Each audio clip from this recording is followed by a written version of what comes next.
25 years ago, an extraordinary movie changed the face of modern cinema. I was 11 years old when The Exorcist opened in America on Boxing Day 1973, and I can remember like yesterday the amazing reaction it caused. You couldn't open a newspaper or turn on the television without coming across some account of audiences queuing all night round the block just to see the film, only to dash out of the theatres, some of them straight into the nearest church.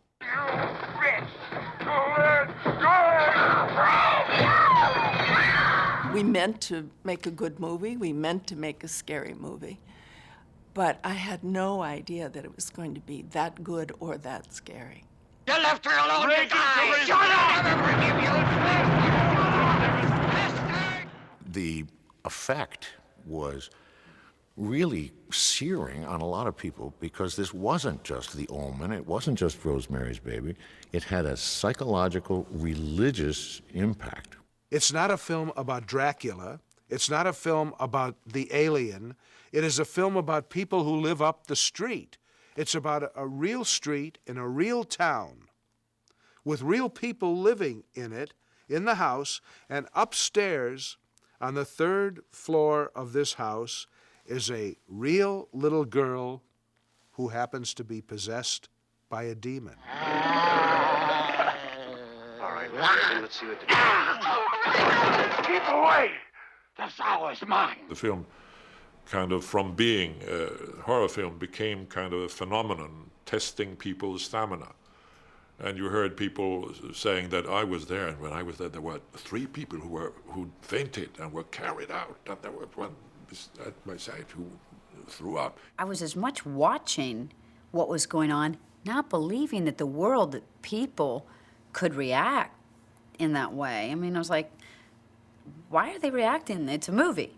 The film delivers to this very day that very precious commodity, a powerful emotional response. Well, whether it's positive or negative, it doesn't matter. It's a response. You were alive during those 2 hours.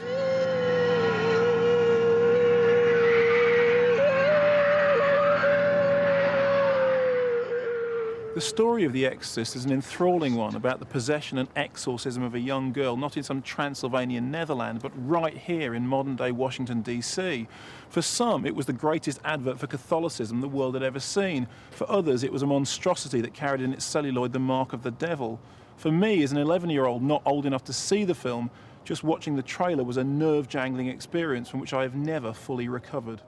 Somewhere between science and superstition, there is another world. The world of darkness.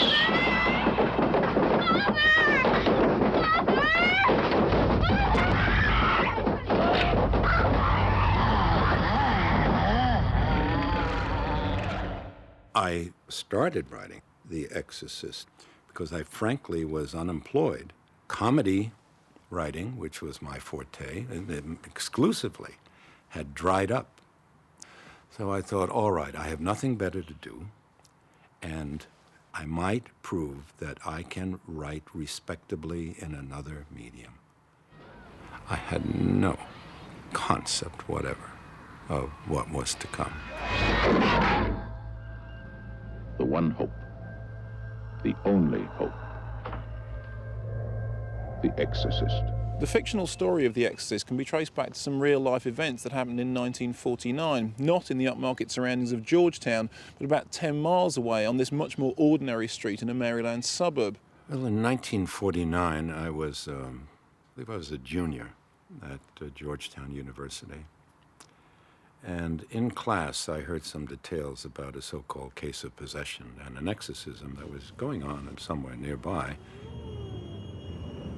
Now, exactly what happened is the subject of much speculation. You can interpret the events in a number of different ways. What we do know is that for a period of about 3 months, a 14-year-old boy who'd grown up in this area and had been experimenting with a Ouija board underwent some form of illness that caused his personality to change, caused welts and lettering to appear on his body, and apparently caused some poltergeist activity. Apparently, branding, such as the Help Me in The Exorcist, in the film, would appear all over this boy's body, sometimes visual depictions of a face on his back.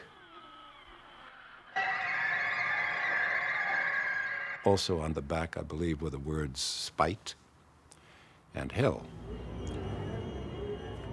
The boy was of a Lutheran family, and the family had gone to their minister, who told them, let the boy stay in my house overnight. Well, all hell broke loose in that man's home.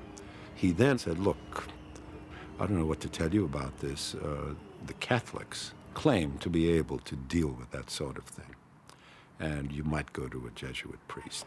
How do you go about getting an exorcism? When I first heard about this case, it struck me immediately that if one can demonstrate credibly the existence of evil spirits, now we're into spirits. I mean, if there are devils or demons, there can be angels, and at the very least, a spiritual dimension to intelligence. This is the cup of my blood. The blood of the new and everlasting covenant, the mystery of faith. My exploration, looking back on it now, didn't occur to me at the time, but my exploration of this subject matter and digging and digging and digging to find proof that, yes, this happened. This wasn't made up. This occurred, and we have no explanation for it. No one has yet to offer an explanation for it based upon the material universe. And that was all grounded in the terror of total obliteration of death. That's what that was all about. I mean, it was a personal pilgrimage of my own. Gave to your holy apostles the power to tramp underfoot serpents and scorpions. Many, many, many years later, it all came back to me, and I determined to write that story. Now, I was intimidated. Oh, I'm writing something serious now. And dramatic. Some of their problems come down to faith, their vocation, the meaning of their lives, and I can't cut it anymore. Father Tom Birmingham was in the film and was the technical advisor. Taught me in high school. Anyway, I went to him looking for help. So I said, well, I'll work with you then if, on one condition, that you take it seriously. I don't want another Rosemary's Baby. I want somebody that really will confront the awesome problem of the evil in God's world. So we worked for a year before he wrote the first page. Now, I'd written women in comedies, but I'd never written a woman in a real solid story. And so I cast about him, who do I want? I don't want someone who looks as though she might be a Stepford wife or was brought up in Salem. I want someone like my good friend, Shirley MacLaine. Here's a woman who is bright, and yet, in a way, she is just as ordinary as a supermarket shopping cart. So that you will not be prepared for this person to have a child who is possessed, or whom she claims may be possessed. I'm telling you that thing upstairs isn't my daughter. Now, I want you to tell me that you know for a fact that there's nothing wrong with my daughter except in her mind. You tell me you know for a fact that an exorcism wouldn't do any good. You tell me that! Novel is one thing where the imagination can work, but you put it on the screen and you objectify. I mean, this story was begging to be a flop and could easily have turned into a laugh riot. Every studio passed. They were just afraid. I wasn't sure there was a movie in it. I thought, this needs an honest director that is not Catholic, that is agnostic on the subject, and can give this incredible story such a sense of documentary reality that it will work. I had seen The French Connection, and I wanted Billy Friedkin. And the Warner Brothers then grudgingly agreed. After I was finally signed to direct the film, Bill said to me, now I have to tell you I have a great surprise. Here is my screenplay. And I took it home and eagerly read through it, and I thought it was not very good. I thought it was overwrought. I thought that it was filled with a lot of symbolism and underlined, and it wasn't the novel. I thought that in order to deliver the novel faithfully, I had to do an extraordinary amount of compression up front. And to do that compression of the front end of the story, of the first third actually, required tricks.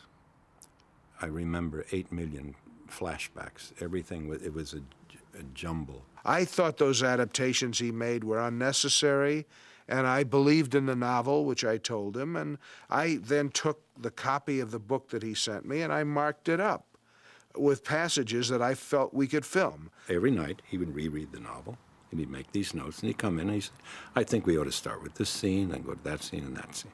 And we went through the whole book that way. Well, what's wrong? Well, why are they tearing the building down? Shall we summon the writer? He's in Paris, I believe. Hiding? Stop it. I was handed this cast by fate. Burstyn, for example. The studio wanted either Jane Fonda at that time, Audrey Hepburn, or Anne Bancroft. Jane Fonda, she said, why would I want to be involved with a capitalist rip-off piece of shit like this? She was in her anti-Vietnam phase. In the meantime, I got a call out of the blue from Ellen Burstyn. I had seen her in the last picture show, where she was very good in a small part. She said, well, I want to do Chris McNeil. I said, well, I have to tell you that, you know, the studios offered it out to 3 other actresses. They want a star. And she said, I understand all that, but she said, I think I'm destined to play this part, so I'd love to meet you.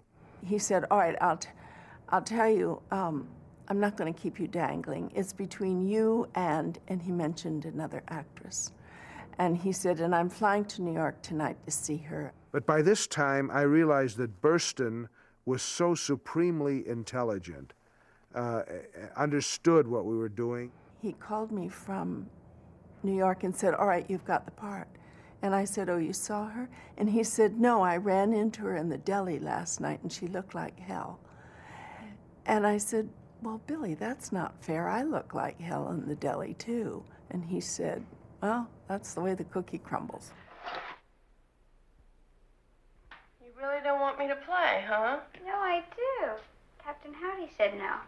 There were hundreds, if not thousands, of young women looked at for the part of Reagan. I was a working child actor in New York doing modeling and commercials. She was not even recommended by her agency. They had recommended about 30 or 40 other of their clients for that role, not Linda Blair. Linda Blair's mother brought her in on her own. And Mother says to me, she said, we have an interview for a movie. And it's like, oh, really? Because you get, movies, that was still exciting. I didn't grow up in Hollywood.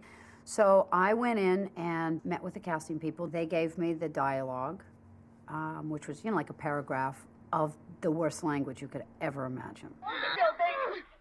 You fucking bastard! And so I went in and read this filth. And when I was done, I went downstairs and I was like, how am I going to tell Mom about this? I can't tell her what I just had to say. I then decided to film this one scene. It was in an empty sound stage. The studio saw it, and they, since there were no star names involved with a 12-year-old girl, if I believed in her, go ahead. And the thing is that she is perfect. Then he would have meetings where he'd ask me to start acting out things like, okay, now what I want you to do is, get on the couch and writhe around in pain. Well, I was embarrassed. I was just embarrassed. And that's really what it was. He wanted to see how stable I was. So he realized I was very stable, went to a public school. I'm a Christian, and in my religion, we never discussed the devil. So to me, it was a fictitious character like people think of Frankenstein or something like that. It wasn't real to me. Well, then let's introduce ourselves. I'm Damien Karras. And I'm the devil. Now kindly undo these straps. If you're the devil, why not make the straps disappear? There were a lot of actors who wanted to play Karras in The Exorcist. Jack Nicholson wanted to play the part, Paul Newman, everybody, almost every male star in Hollywood. But I didn't want a known actor. What I was really looking for was a priest who could act. He came to see my play that championship season on Broadway. And I felt that it just reeked of failed Catholicism. I said, you want me to do the screenplay, right? He said, no. I said, what do you want me to do? He said, I want you to do a screen test for Father Karras. I said, you what? And it was incredible. The camera loved him. Father Karras. It's an honor to meet you, Father. Von Sydow, I think, was the finest screen actor of that day from his films with Ingmar Bergman. Blatty had told me that the person he had in mind for this character was the French Jesuit priest Teilhard de Chardin, and it's Max von Sydow to me. Of course, my approach was colored by my, say, Protestant upbringing. To me, the devil has never been scary. I was brought up with Scandinavian fairy tales and folk tales, and in many of those, the devil is kind of ridiculous. He's always a loser. Of course, I was totally aware of the fact that Father Merrin, he believes. I'd like you to go quickly across to the residence, Damien, and gather up a cassock for myself, 2 surplices, a purple stole, and some holy water. It was not important whatever my personal or private opinions were. When I met with him, I realized how young he actually was. He had often played older in Bergman films, so we knew it was going to be a lot of makeup for him, but he was like a guaranteed performance. I believe we should begin. Do you want to hear the background of the case first, Father? Why?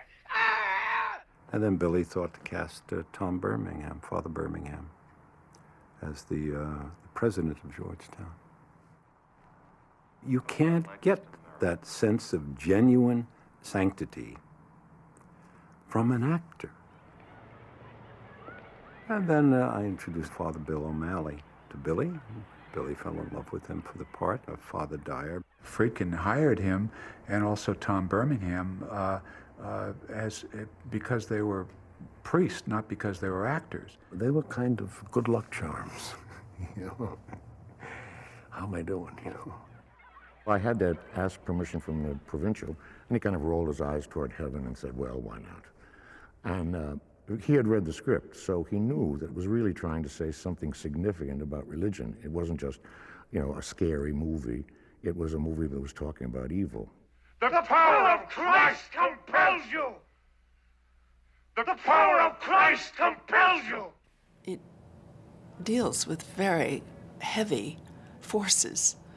And I was a little worried about what that would mean to work with those. Of course, on a 15-month schedule, as we had, you certainly expect the laws of probability would presume that certain things would happen. But in my 32 years of making films, I've never had a set burned down.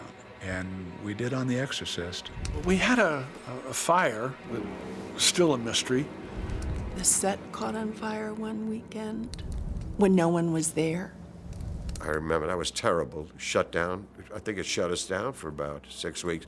They couldn't find an electrical problem. They couldn't find an arsonist. They couldn't find any substantial reason that occurred.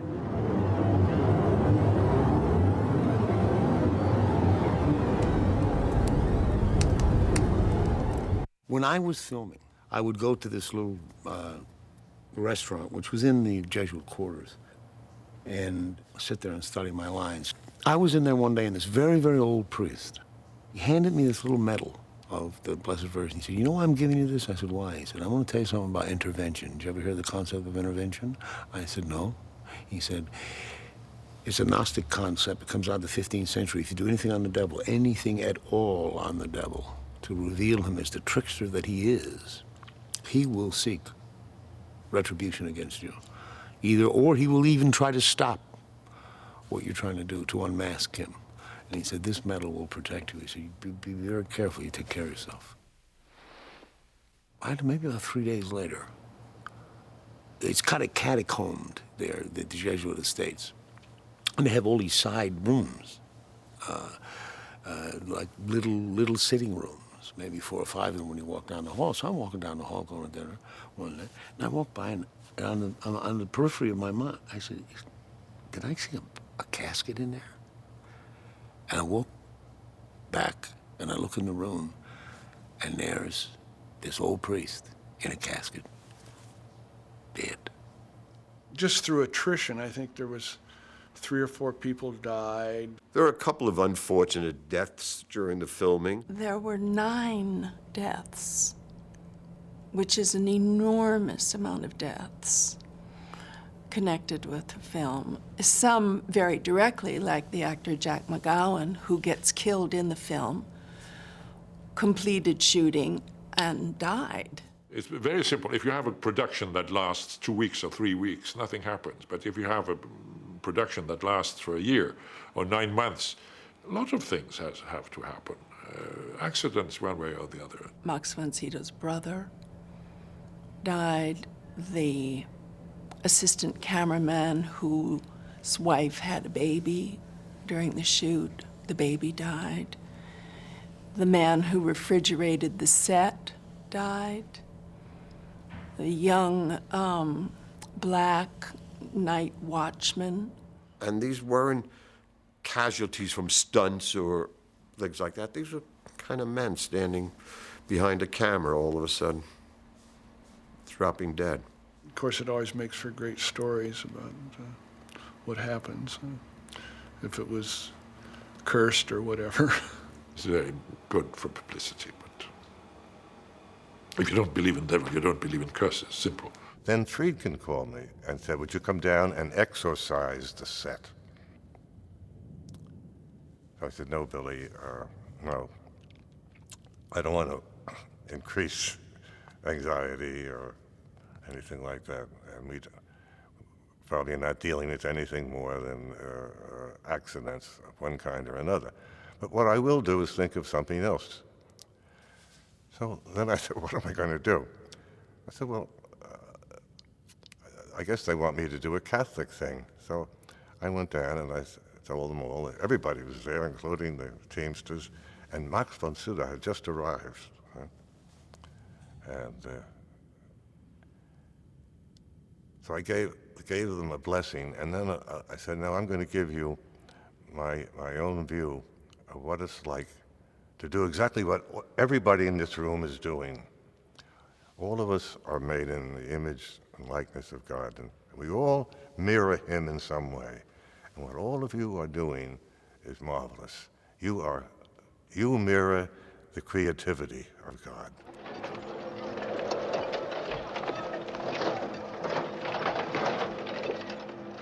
I designed the film so that there would be blazingly bright scenes, as in Iraq, and then there would be these dark scenes in the attic and the exorcism room, and that the whole film would, in a way, alternate between the forces of dark and light in a kind of literal way.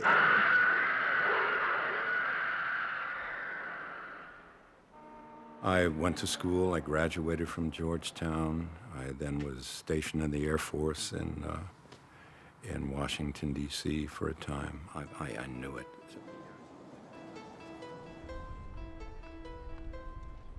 The Kennedys live there. It's filled with important people, congressmen, government people, writers, etc. And I knew instantly that this was cinematic as hell, especially in the fall when we shot there, with the leaves falling and nice breezes that came and went unexpectedly.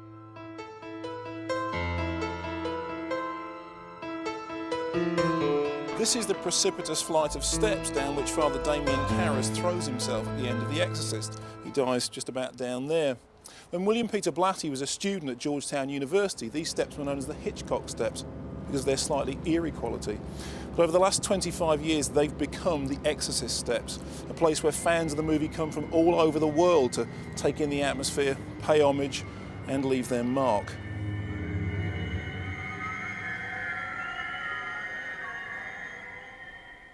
The first time I saw them, I saw that there was an ominosity, if that's a word, to them. I mean, I saw them, I thought, wow, how is the stunt? I'm not going to do it. How is the stunt man going to do this? Because they were vertical. There were 97 hard stone steps. It looked like forever going down there. And so I went out and I got all the rubber I could find, half-inch, and I lined every one of those steps with rubber. And all the Georgetown kids, with the little capitalists that they are, they got the roofs of all the people around there on top of the roofs, and they sold tickets for $5 a head so you could watch the stunt. And he dove down those stairs twice. I asked him how he did it. He said, Zen. I said, what's that? He said, complete and total non-resistance. My body becomes totally relaxed. This is the place where one of the most famous images of modern cinema was created. Father Merrin arriving at the house on Prospect Street on a foggy night with light shining down on him from Reagan's bedroom window. As you can see in real life, it doesn't look anything like the movie. The reason is Reagan's bedroom never existed. It was part of a huge facade that was built onto the side of this house in order to make it overlook those steps. I remember when we were preparing for the film, Billy was going to art museums and looking through art books and finding images that inspired him. And that famous shot that was used in the ad of Mark standing looking at the house, I think, although the composition is different, it was inspired by a Magritte. And of course, the thing in Magritte is that it's always very truthful, but then there's this oddness that happens within the realism. That shot was conceived by Billy and Owen Roisman, our cameraman, to be something extraordinary. The shaft of light does everything. It's like an ethereal quality to it. The fact that he's silhouetted in it, the graphics of it, the whole thing, it just feels very spiritual and very ethereal. We just see this cab arrive, and now all of a sudden there's this huge spotlight, this shaft, aiming right at this person. So you know there's something special about it. Although the exteriors of The Exorcist were shot in Georgetown, the interiors were shot here at what used to be the Seacoast Studios in New York's 54th Street. It was here that production designer Bill Malley oversaw the construction of the entire interior of the McNeil house. This was a very preliminary sketch of the party sequence to show the skeleton of the house and what can be seen from room to room. We never thought about anything to do with a horror film. Even then, we were thinking of doing the dining room with the Chinese decorations and wallpaper and the screens we had here.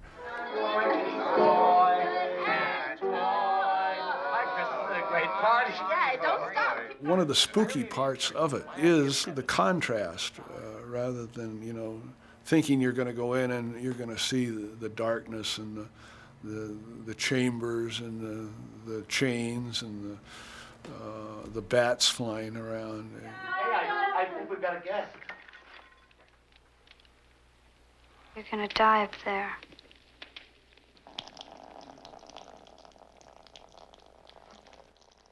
It makes it a little more, it could happen to you. Honey. This was a very pristine, well-kept home, very chic, very light colors.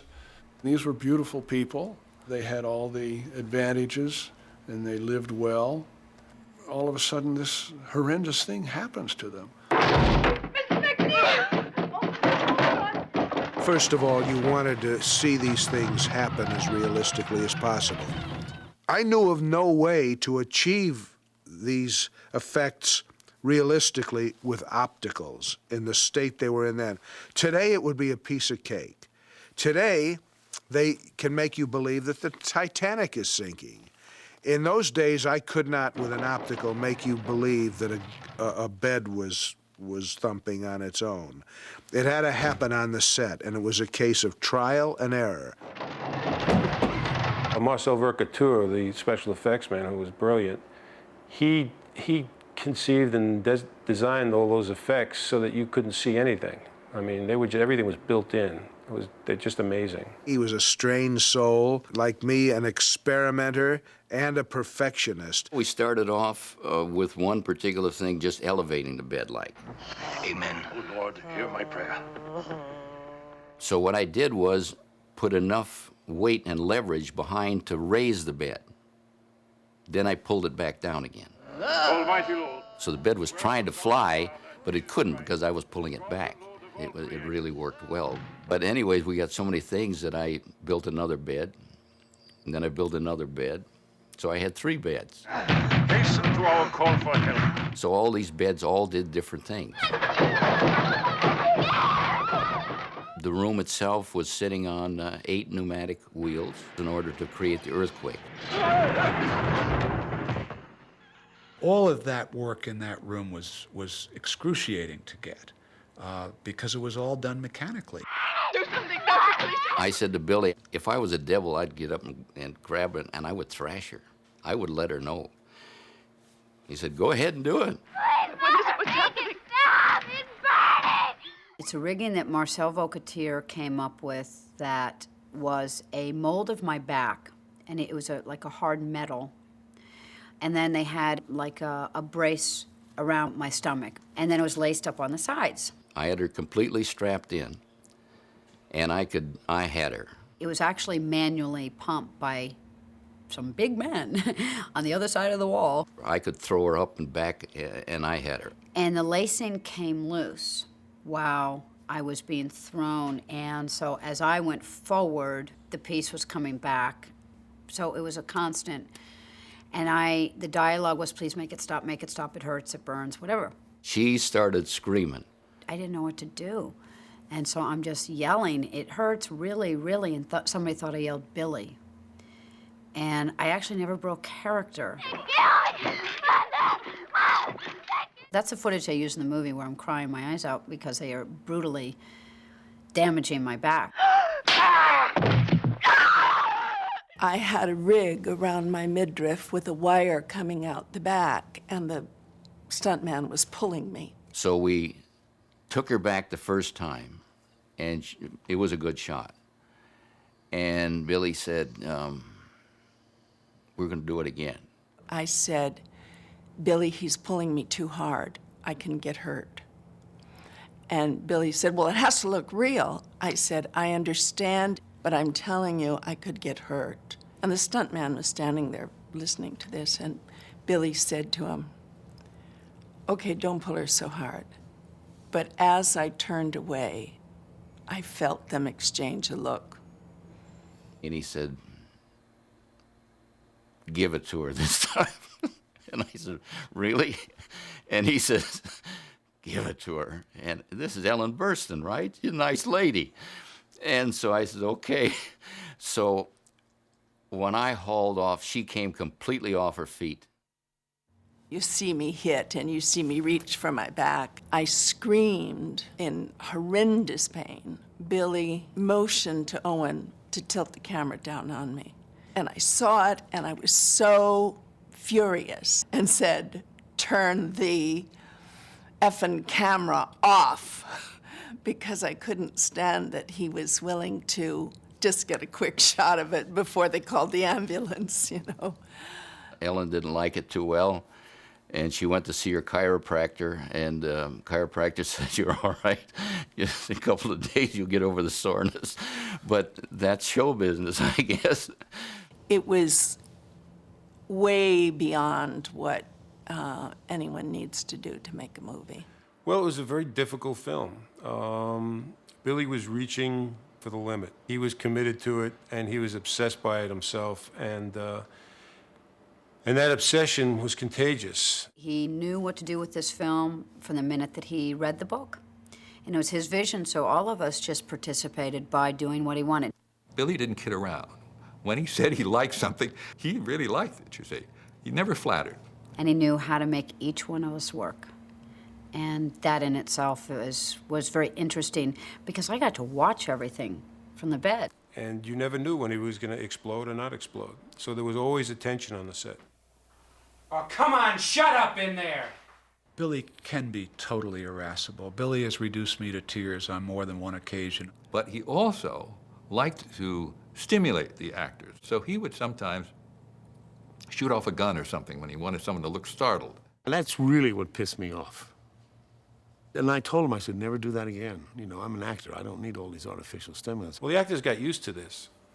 And they'd come in the morning, and I had a good relationship with them. And like Max would walk in and say, "Good morning, Owen. Where are the guns this morning?" I said, "Well, there's a 45 behind that wall and a shotgun behind that one." He said, "Thank you very much." Well, I enjoyed very much working with him. Although it was, he used maybe sometimes methods that I was not used to. My dear friend Billy Friedkin is a maniac. And I love him, but he's a maniac. Billy would do anything to motivate an actor. After Jason Miller dies, when Father Bill goes in to give him the last rites, we did 13 takes, 15 takes, 17 takes, I'm not quite sure. Do you want to make a confession? Bill Friedkin wanted Father Dyer to react in some emotional way. This is his best friend, lying there in a pool of blood. And Father Bill could never get it right. So Billy comes over to me and says, "Bill, you're just doing this by the numbers." He was a non-actor. He couldn't emote. And I said, "Billy, I have just given my best friend the last rites 15 times in one night, and it's now 2:30 in the morning." Friedkin and I had a little signal that we'd use to silently roll the camera and sound. And he asked me at this time to do just that. And he said, "I understand." He said, "Do you trust me?" Well, you always trust somebody unless they ask you. And Billy went in and slapped him across the face. He belted me right across the chops and backed off. And I went in the scene, and if you look at that carefully, when I'm giving the last right, my hand's going like that. And I wasn't making my hand go like that. That was sheer nerve juice. He hurt himself. Nobody was the cuts to it. How many blood was it? He was tough, but it was very stimulating. He drove me to some of the best work that I'd done up to that time. A makeup artist gets a great thrill changing someone's face because, in a sense, he is creating a new living creature. I was faced with the problem of making this 12-year-old little girl, very pretty little girl with apple cheeks and a butterball nose, make her into a demon. And it was an incredible challenge. God bless Dick Smith. Certainly nothing could have prepared anybody for what that experience was going to be. First, he had to do the casting of the face. He created different makeups, which we tested.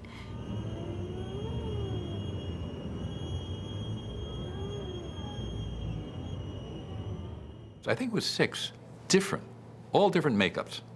The very first one I did was a all-out witchy makeup with a black wig and bushy eyebrows, and it was terrible. But it proved one thing, and that was that I could take this round face and make it look pretty horrible. So then it was a matter of kind of backtracking, and I tried. There were several other more moderate makeups. There was one that seemed to be promising. We filmed it, and Billy said, "It's no good. It doesn't work." And the reason, I had to agree, the reason it didn't work was because the dialogue of the other people in the scene didn't match this horror. One day I had the thought that the disfiguration that results in her face should come from something that Reagan did to herself. And I thought, what if in the scene where she's masturbating with a crucifix, we see that her whole face is streaming with blood, fresh blood, as though she had used the crucifix to scar herself. The makeup, once established, progressed. And here she's got even more wounds and stuff on her face. I had to keep making it worse. The cuts became kind of raised welts or scars, but I placed them very strategically. Almost like nightmarish shapes, but all growing out of the idea that she scarred herself with the crucifix, and these are gangrenous sores. And I changed her mouth. I thickened the upper lip, and I gave her a thick, distorted, cracked lower lip that kind of drooped over to one side, and that twisted her mouth. And then he took a cast of my tongue. And so this, yeah, it was fit on my tongue perfectly, and it was just, I just had to ball it all up and stick it in my mouth. But I mean, it's horrible in the movie. It is, I admit. That's just a horrible, horrible thing to look at. To confront this cruel demon. And of course, the contact lenses were the other key thing. And Linda could never get used to them. So I had to put anesthetizing drops in her eyes before putting them in. What's that? It was a very painful process, and of course I had them in different sizes and shapes, and the big ones, the ones that whited out my eyes, were actually the most comfortable of all of them. I was concerned for Linda. I think we all were kind of concerned, because she was young and innocent and not into this thing at all. She was just a kid that liked an ice cream soda in between, and it would laugh, and as soon as you said roll it, boom, she turned on this demon. Almighty Father, everlasting God, and Father of our Lord Jesus Christ. Even the stagehands would kind of cringe when she had to say foul language. No one was allowed to laugh. The fact that there were very few people on the set while filming allowed me to say the dialogue that I was being asked to say, because nobody made anything weird about it, and I'm sure their ears must have just been like, oh my God.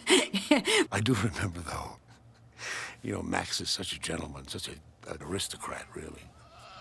You're It's the first time the girl's going to say her dialogue, frequencies action.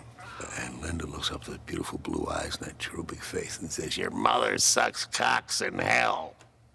And Max goes, cut. He said, I've just lost it, Billy. I've just lost it.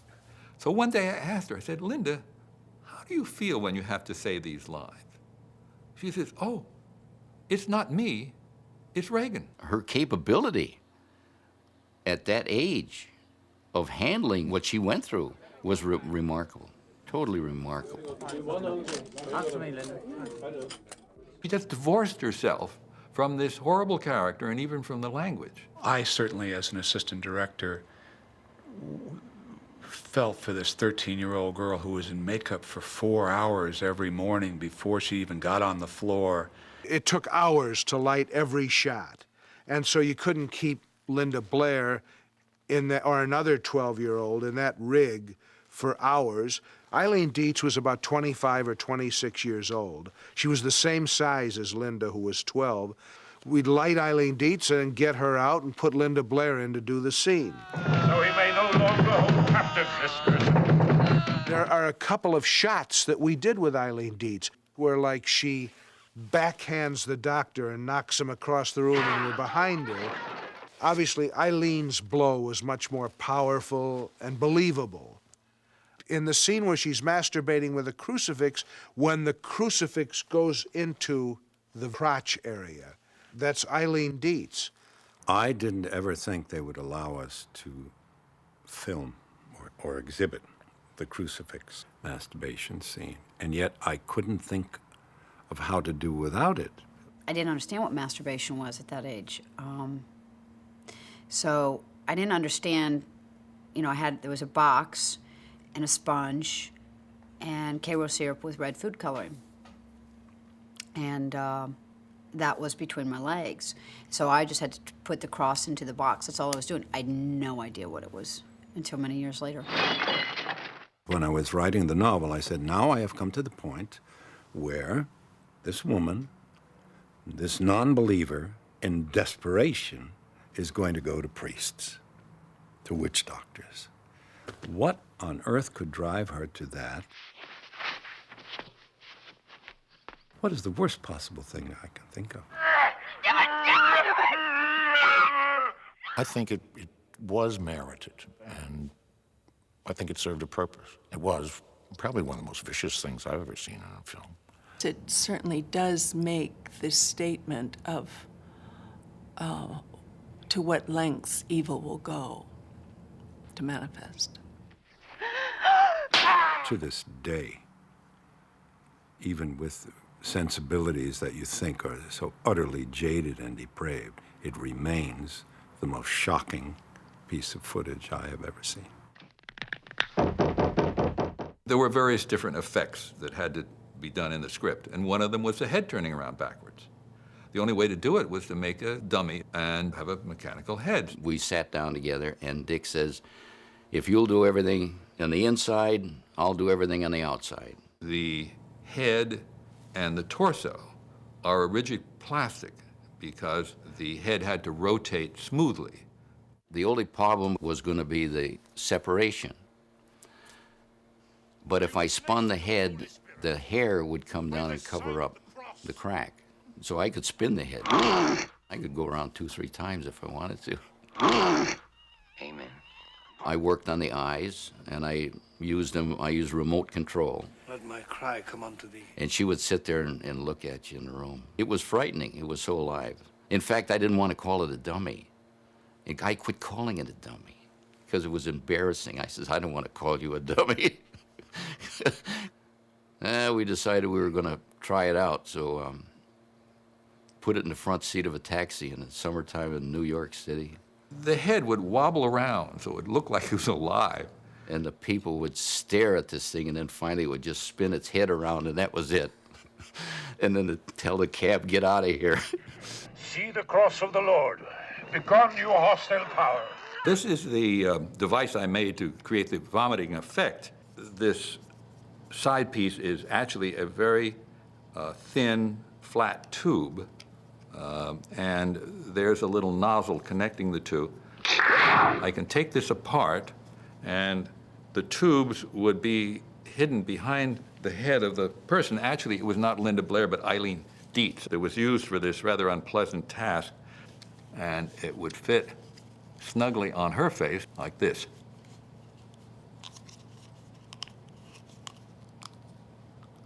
And then I connected these to a special pump that Marcel Vercouter had loaded with hot pea soup. I understood that what was wanted was a kind of diffused spray, not a single stream. And that's what we did. I didn't learn till years afterwards that in the editing, that Billy didn't like the garden hose type, and he wanted that blob hitting in the face. So it was matted in. That was one of the first optical things that was done. I was on the other side of the bed with my rig, and I'm supposed to hit Jason in the sweater. In the back of my mind, I'm thinking, geez, might probably better if they really hit me in the face, you know, because it really...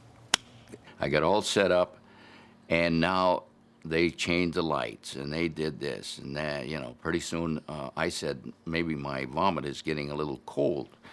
So I raised up trajectory a little bit, and I maybe cranked on a little bit. And anyway, when I let go, I hit Jason flush in the face. My momentary reaction was, yeah, I was a little pissed off. He went backwards, and he was, if he could have got a hold of me, everybody on the set went, ah.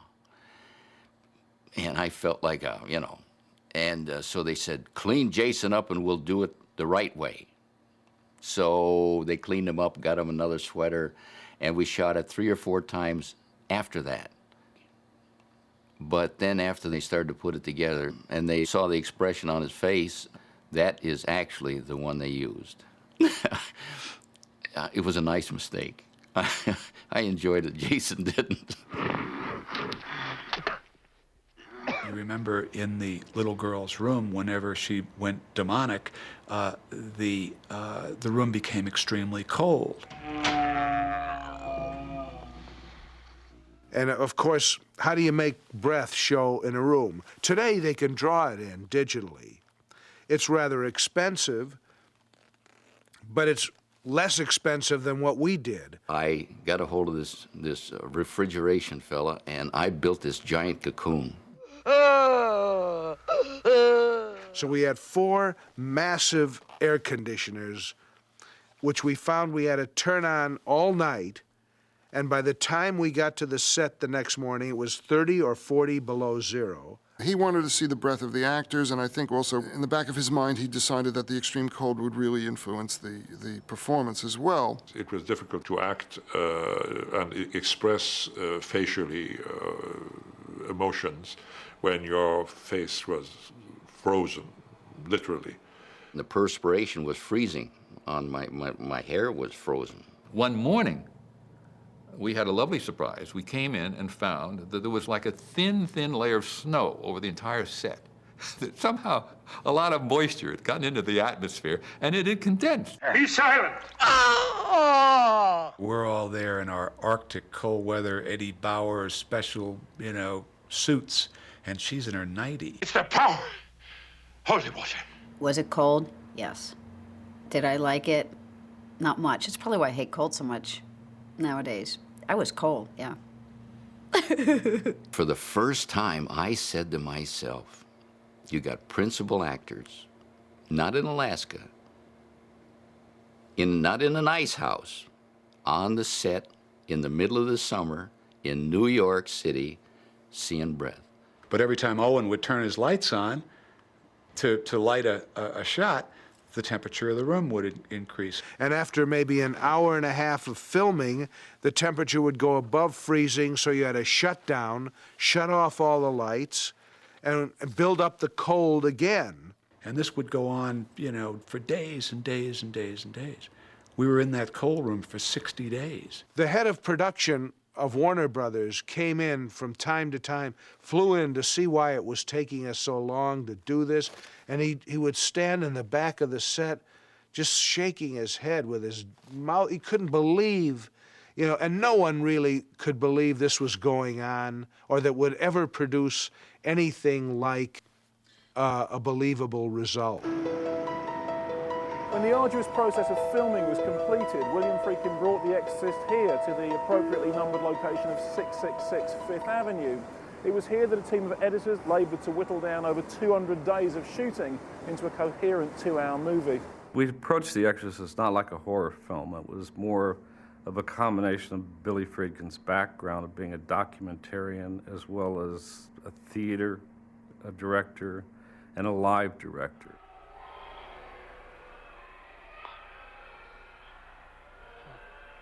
We kind of knew each other's rhythms. The film really dictated what the pace was going to be. Nowadays, you would consider it almost slow.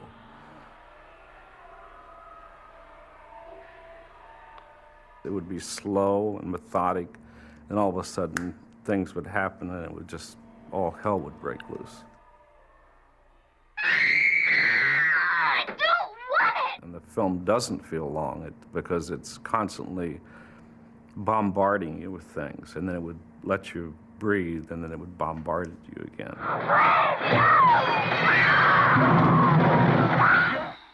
When I started the film, I had no idea how we were going to do the demon voice. And Billy pulled out a book of Hieronymus Bosch paintings and said, I want Linda Blair's voice to sound like Hieronymus Bosch. Didn't necessarily make total sense to me, but the impression was that Linda Blair's voice should be a kind of chorus of voices. And at the center of it should be whatever we in general consider to be evil. Who are you?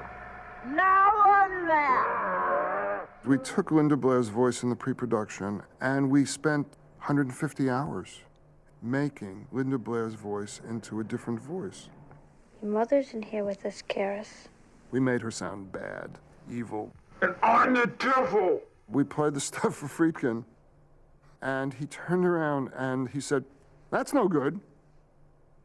I thought, oh, fuck, 150 hours of work just out the window. Billy just thought another voice would be better than trying to treat Reagan's into some electronic system, which we didn't really have technically at that time. I started to verbalize to Bill and others that the demon should not in any way be a man's voice, but it should be a kind of neutral voice, neither male nor female. but with male characteristics, but with female characteristics.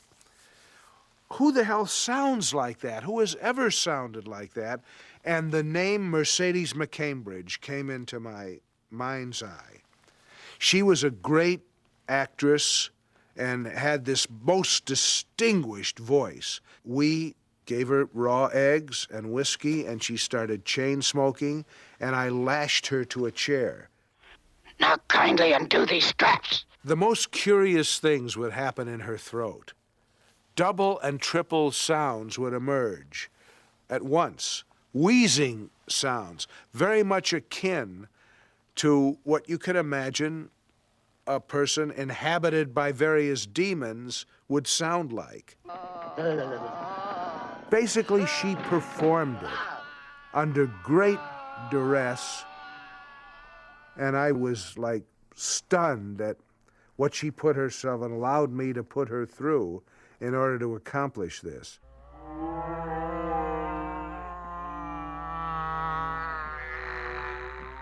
They were all human voices in most cases. Sometimes we put some animal voices in.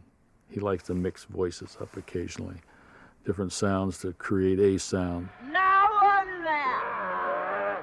Is the language all right? It was a trial and error. Put a bunch of them together and listen to them until finally you're right with the one that he likes. I felt that the sound could have a dynamic that swung between loud, very loud, oppressive noises and total dead silence.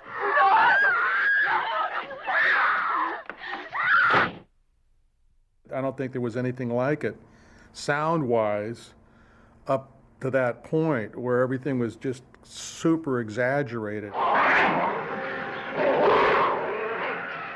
It took 16 weeks to make this track, and we did a lot of experimentation with various noises.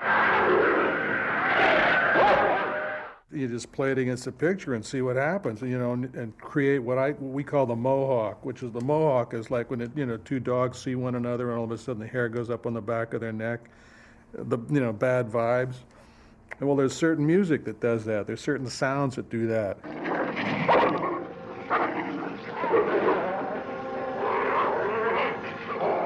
We were trying everything. I got fake fingernails and would scratch stuff, or we'd get rats and bring them in and have them run around a box. This is The Run, Nagel, Hamsters, and the Cage. Track 2.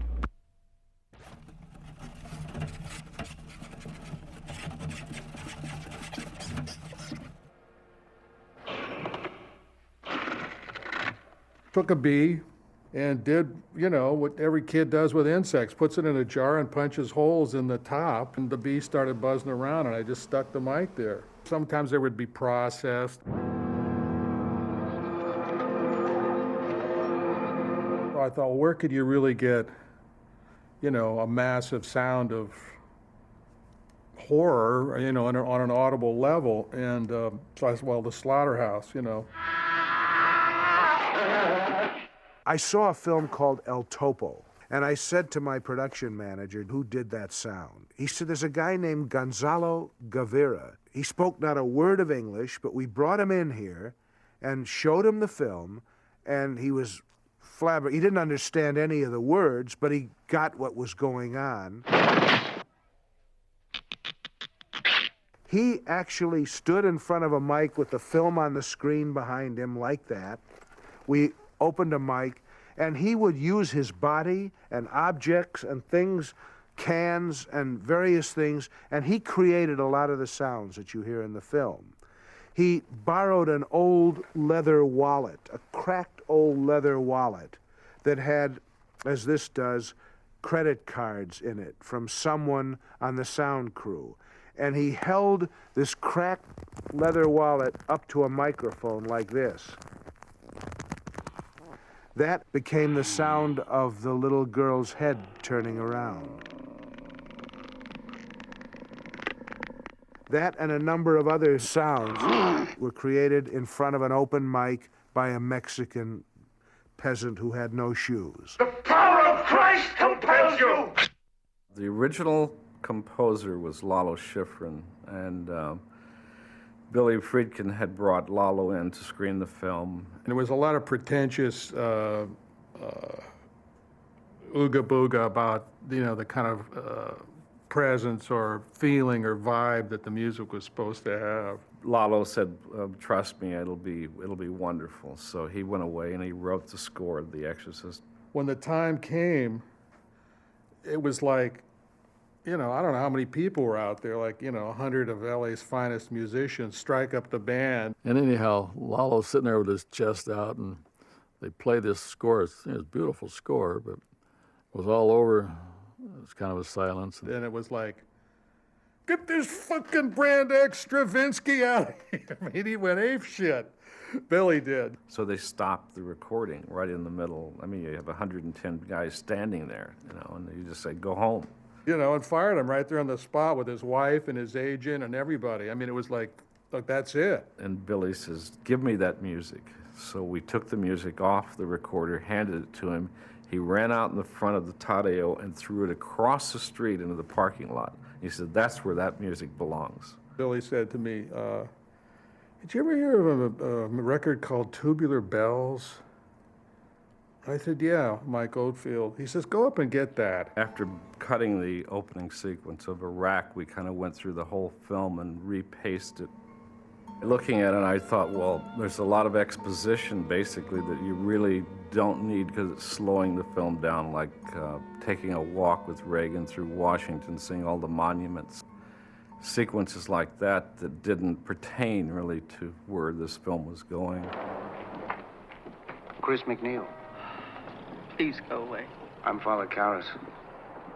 After 2 years of working on the movie of The Exorcist, William Peter Blatty found himself pleading with William Friedkin to leave certain scenes in the final cut of the movie, scenes which Blatty thought were essential, but Friedkin found superfluous. These included an early medical examination of Reagan, a discussion about the nature of her possession between the two priests, and an upbeat epilogue designed to give the movie a more positive ending. Blatty loved those scenes, but Friedkin cut them, and they haven't been seen since 1973. I know that there's been a lot of controversy about certain scenes that are out of the film, particularly the last scene. My feeling as the interpreter of that material was, we don't need it. But there's a sense in which we did need it, Bill. Father Dyer, you like films? Sure. Many people, to this day, interpret The Exorcist as a downer. Well, I get passes. In fact, I got a pass to the Crest tomorrow night. Would you like to come? What's playing? I thought that the scene from the novel between Kinderman and Dyer would allow the audience to feel, hey, cool it. Everything's okay. I've seen it. Another one. Had your lunch? No. You know, You knew this relationship that Karras had with Kinderman lives now through Father Dyer. God's in his heaven. All is right with the world. That's something I think that the film could use. I don't want to direct the way people think about this beyond what is already, to me, self-evident. People actually believed what they saw on the screen. Some of them maybe had a different interpretation of that. That's always bothered you. I've always rejoiced in it. You son of a bitch! Everybody who sees the film takes from it what they bring to it. Sure. God damn you! Take me! Take me! I don't want him to think the devil won. I just don't. Well, you know, to me, it's how could they possibly think that?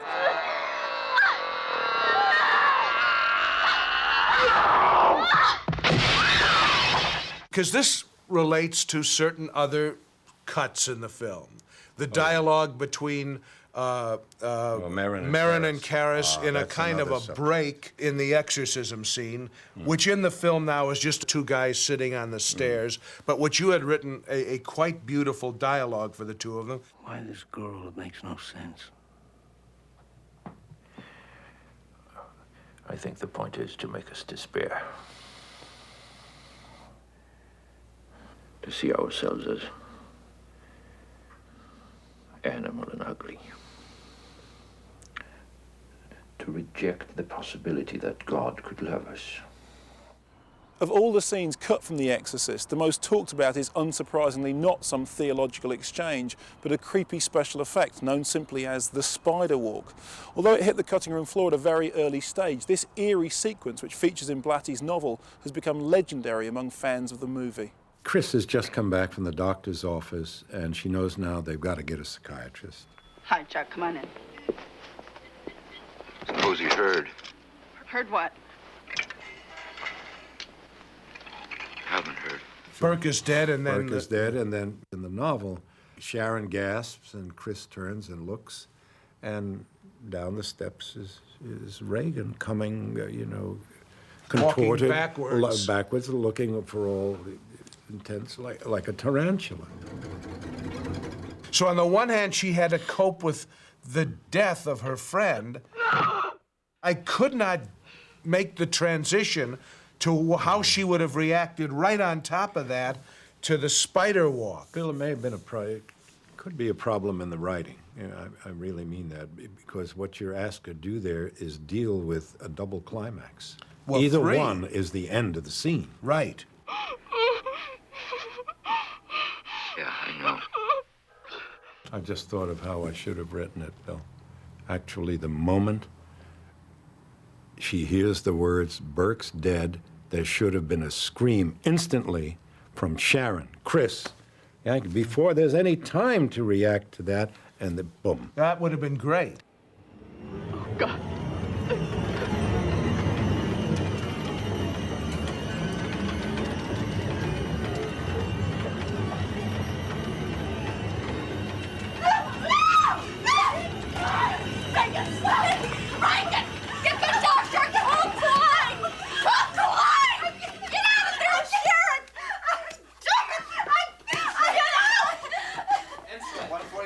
Take 2, Insulate. Billy stayed in New York, and I had to go to the screening. And it was the first time anyone had seen the film but the filmmakers. And there was only 5 executives allowed to come to the screening, and there was a guard at the door. We all look at the movie, and it's a shocker.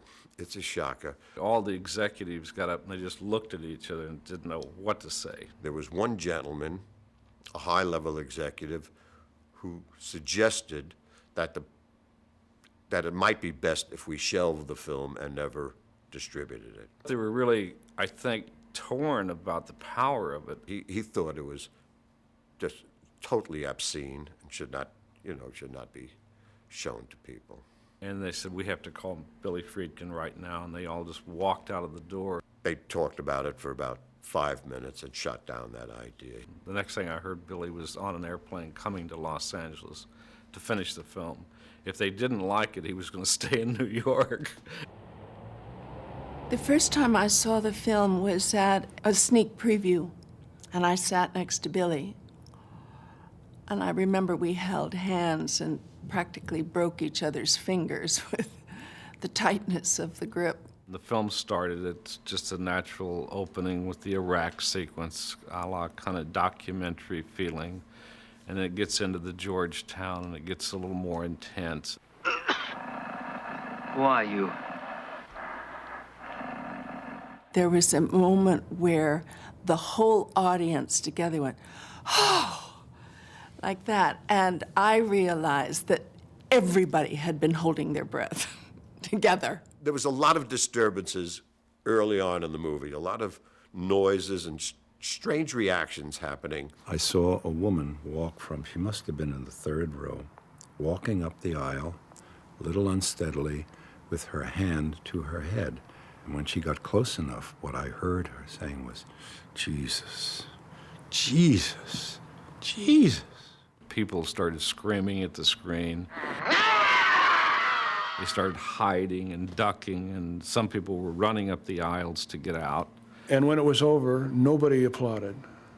Everybody just sat there. They didn't know what they had seen. And my heart sank. I said, we're dead. We're dead. 7 or 8 of Our top executives are seated alone in the theater. Joe, what? What happened here tonight? I don't know, fellas. Why were people running up and down the aisles? They were getting sick. What do you mean getting sick? They were getting sick physically. They were throwing up. Okay, what else happened? Fellas, I don't know what happened tonight. I saw the same film. All I tell you is the other 900 people who saw this film are all congregated outside this theater, talking. Not one person has gotten in their car to leave yet. That's what you got, fellas. That's your movie. They didn't know if it was going to be an art house film or a little horror film or whether they were going to take a bath. You know, they really didn't know what they had. And until the public started telling them what they had. I remember the day that it opened, being in my kitchen and turning on the television and seeing people who had been in line for 4 hours before the movie theater opened in a blizzard. It was really volcanic when it first came out. They only opened in New York in one theater, and they were literally lined up around, I think, 2 or 3 blocks. We never had enough theaters, so we had to add theaters nightly to it, for the lines. And it was in every newspaper, magazine. Which is what happens on an event kind of movie. It just transcends anything that any publicist or marketing people could do. I was getting calls from all over the place. I mean, people wanted me to exorcise their daughters, exorcise their cat, exorcise their house. But I got a call from Warner Brothers again, from London, saying, would I please go up to Milano? Because they were opening the next night, and they heard that already the whole city was in an uproar. And so they wanted to have a psychiatrist and myself present to deal with the uproar in the city.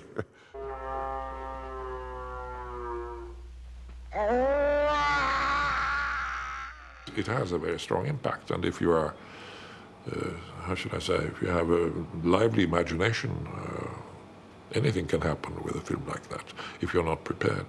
Billy Graham said publicly at the time the film was in the streets, there is a power of evil in that film, in the fabric of the film itself. I have great respect for Billy Graham. I thought that one of the most foolish statements I've ever heard. I would have attributed it to senility, except he was only 39 or 40 at the time. There is an evil in this movie, but it forces you to confront it. It doesn't pussyfoot around it. Yes, I think there is evil in the film, and it was intended that there be evil in the film. And yes, I think that there is good in the film, and that was intended too, and good does win. I have no doubt, strangely enough, paradoxically, if you will, it has been a force for good. It, among other things, it did do what I wanted him to do in the first place, to awaken people to the full dimension of the problem of iniquity, as the theologians call it. And then, but I was also very happy, as I told you, that he also pointed out the mystery of heroic goodness, of extraordinary goodness. From my point of view, is there a message? Yes, which is to follow a positive spiritual walk in life. We're only here for a short period of time. Can you go the wrong way? Absolutely. This film shows you that.